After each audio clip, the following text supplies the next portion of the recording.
ನರೇಂದ್ರ ಮೋದಿಯವರು ಪ್ರಧಾನಿಯಾಗುವುದಕ್ಕೂ ಮೊದಲು ಭಾರತ ಭಿಕ್ಷುಕರ ದೇಶವಾಗಿತ್ತು ಎಂದು ಮಾಜಿ ಸಚಿವ ಶ್ರೀರಾಮುಲು ವಿವಾದಾತ್ಮಕ ಹೇಳಿಕೆಯನ್ನ ಕೊಟ್ಟಿದ್ದಾರೆ. ಪ್ರಧಾನಿ ಮೋದಿ ಸರ್ಕಾರ 11 ವರ್ಷ ಪೂರೈಸಿದ ಹಿನ್ನೆಲೆ 11 ವರ್ಷದ ಸಾಧನೆ ಕುರಿತು ಮಾತನಾಡಿದ ಅವರು, ನರೇಂದ್ರ ಮೋದಿ ಬರೋದಕ್ಕೂ ಮೊದಲು ಭಾರತವನ್ನ ಭಿಕ್ಷುಕರ ದೇಶ, ಹಾವಾಡಿಗರ ದೇಶ ಎಂದು ಕರೆಯುತ್ತಿದ್ದರು. ಈಗ ಕಾಲ ಬದಲಾಗಿದೆ. ಇದೀಗ ಭಾರತವನ್ನ ವಿಶ್ವವೇ ನೋಡುವಂತೆ ಮಾಡಿದ್ದಾರೆ.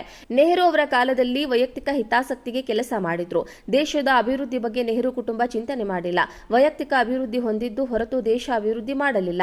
ಚೀನಾ ಭಾರತದ ಯುದ್ಧದಲ್ಲಿ ಭಾರತ ಮಂಡಿಯೂರಿತು. ಇದಕ್ಕೆ ನೆಹರು ನಿಲುವು ಕಾರಣವಾಯಿತು. ನೆಹರು ಅವರ ಕಾಲಘಟ್ಟ ಕೆಟ್ಟದಾಗಿತ್ತು.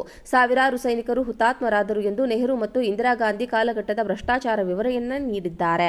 ಇಂದಿರಾ ಗಾಂಧಿ ಸರ್ವಾಧಿಕಾರಿ ಧೋರಣೆಯಿಂದ ಎಮರ್ಜೆನ್ಸಿ ಘೋಷಣೆ ಮಾಡಿದ್ರು. ಕಮಿಷನ್ ಮಧ್ಯವರ್ತಿಗಳನ್ನ ಬೆಳೆಸೋದೇ ಗಾಂಧಿ ಕುಟುಂಬದ ಕೆಲಸ. ಬೋಫರ್ಸ್ ಹಗರಣದಲ್ಲಿ ಇನ್ನೂ ಮುಕ್ತರಾಗಿಲ್ಲ. ರಾಹುಲ್, ಸೋನಿಯಾ ಕೂಡ ನ್ಯಾಷನಲ್ ಹೆರಾಲ್ಡ್ ಕೇಸ್ನಲ್ಲಿ ಜೈಲಿಗೆ ಹೋಗ್ತಾರೆ. ನ್ಯಾಷನಲ್ ಹೆರಾಲ್ಡ್ ದೊಡ್ಡ ಗೋಲ್ಮಾಲ್ ಪ್ರಕರಣದಲ್ಲಿ ಕರ್ನಾಟಕದ ನಾಯಕರು ಇದ್ದಾರೆ. ವಿಶ್ವದಲ್ಲಿ ಭಾರತಕ್ಕೆ ಗೌರವ ಸಿಗುವಂತೆ ಮಾಡಿದ್ದು ಮೋದಿ. 60 ವರ್ಷದ ಕಾಂಗ್ರೆಸ್ ಆಳ್ವಿಕೆಯಲ್ಲಿ ಭಾರತ ದುರ್ಬಲ ದೇಶವಾಗಿತ್ತು. ಯುಪಿಎ ಆಳ್ವಿಕೆಯಲ್ಲಿ ದೇಶದಲ್ಲಿ ಭ್ರಷ್ಟಾಚಾರ ತುಂಬಿ ತುಳುಕುತ್ತಿತ್ತು ಎಂದು ಹರಿಹಾಯ್ದಿದ್ದಾರೆ.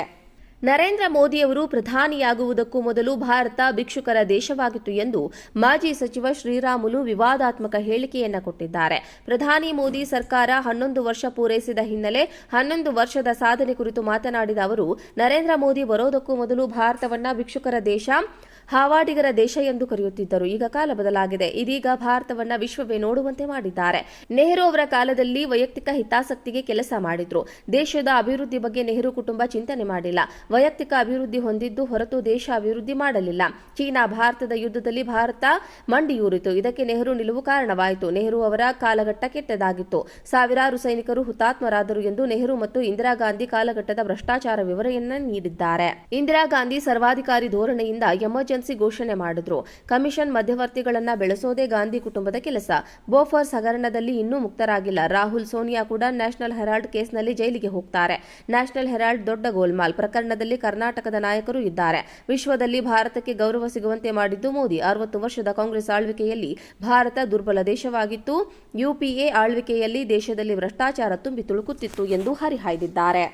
ನರೇಂದ್ರ ಮೋದಿಯವರು ಪ್ರಧಾನಿಯಾಗುವುದಕ್ಕೂ ಮೊದಲು ಭಾರತ ಭಿಕ್ಷುಕರ ದೇಶವಾಗಿತ್ತು ಎಂದು ಮಾಜಿ ಸಚಿವ ಶ್ರೀರಾಮುಲು ವಿವಾದಾತ್ಮಕ ಹೇಳಿಕೆಯನ್ನ ಕೊಟ್ಟಿದ್ದಾರೆ. ಪ್ರಧಾನಿ ಮೋದಿ ಸರ್ಕಾರ 11 ವರ್ಷ ಪೂರೈಸಿದ ಹಿನ್ನೆಲೆ 11 ವರ್ಷದ ಸಾಧನೆ ಕುರಿತು ಮಾತನಾಡಿದ ಅವರು, ನರೇಂದ್ರ ಮೋದಿ ಬರೋದಕ್ಕೂ ಮೊದಲು ಭಾರತವನ್ನ ಭಿಕ್ಷುಕರ ದೇಶ, ಹಾವಾಡಿಗರ ದೇಶ ಎಂದು ಕರೆಯುತ್ತಿದ್ದರು. ಈಗ ಕಾಲ ಬದಲಾಗಿದೆ. ಇದೀಗ ಭಾರತವನ್ನ ವಿಶ್ವವೇ ನೋಡುವಂತೆ ಮಾಡಿದ್ದಾರೆ.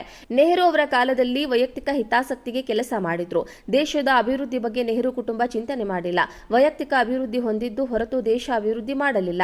ಚೀನಾ ಭಾರತದ ಯುದ್ಧದಲ್ಲಿ ಭಾರತ ಮಂಡಿಯೂರಿತು. ಇದಕ್ಕೆ ನೆಹರು ನಿಲುವು ಕಾರಣವಾಯಿತು. ನೆಹರು ಅವರ ಕಾಲಘಟ್ಟ ಕೆಟ್ಟದಾಗಿತ್ತು.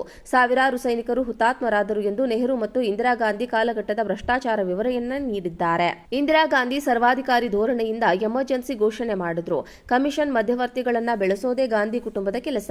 ಬೋಫರ್ಸ್ ಹಗರಣದಲ್ಲಿ ಇನ್ನೂ ಮುಕ್ತರಾಗಿಲ್ಲ. ರಾಹುಲ್, ಸೋನಿಯಾ ಕೂಡ ನ್ಯಾಷನಲ್ ಹೆರಾಲ್ಡ್ ಕೇಸ್ನಲ್ಲಿ ಜೈಲಿಗೆ ಹೋಗ್ತಾರೆ. ನ್ಯಾಷನಲ್ ಹೆರಾಲ್ಡ್ ದೊಡ್ಡ ಗೋಲ್ಮಾಲ್ ಪ್ರಕರಣದಲ್ಲಿ ಕರ್ನಾಟಕದ ನಾಯಕರು ಇದ್ದಾರೆ. ವಿಶ್ವದಲ್ಲಿ ಭಾರತಕ್ಕೆ ಗೌರವ ಸಿಗುವಂತೆ ಮಾಡಿದ್ದು ಮೋದಿ. 60 ವರ್ಷದ ಕಾಂಗ್ರೆಸ್ ಆಳ್ವಿಕೆಯಲ್ಲಿ ಭಾರತ ದುರ್ಬಲ ದೇಶವಾಗಿತ್ತು.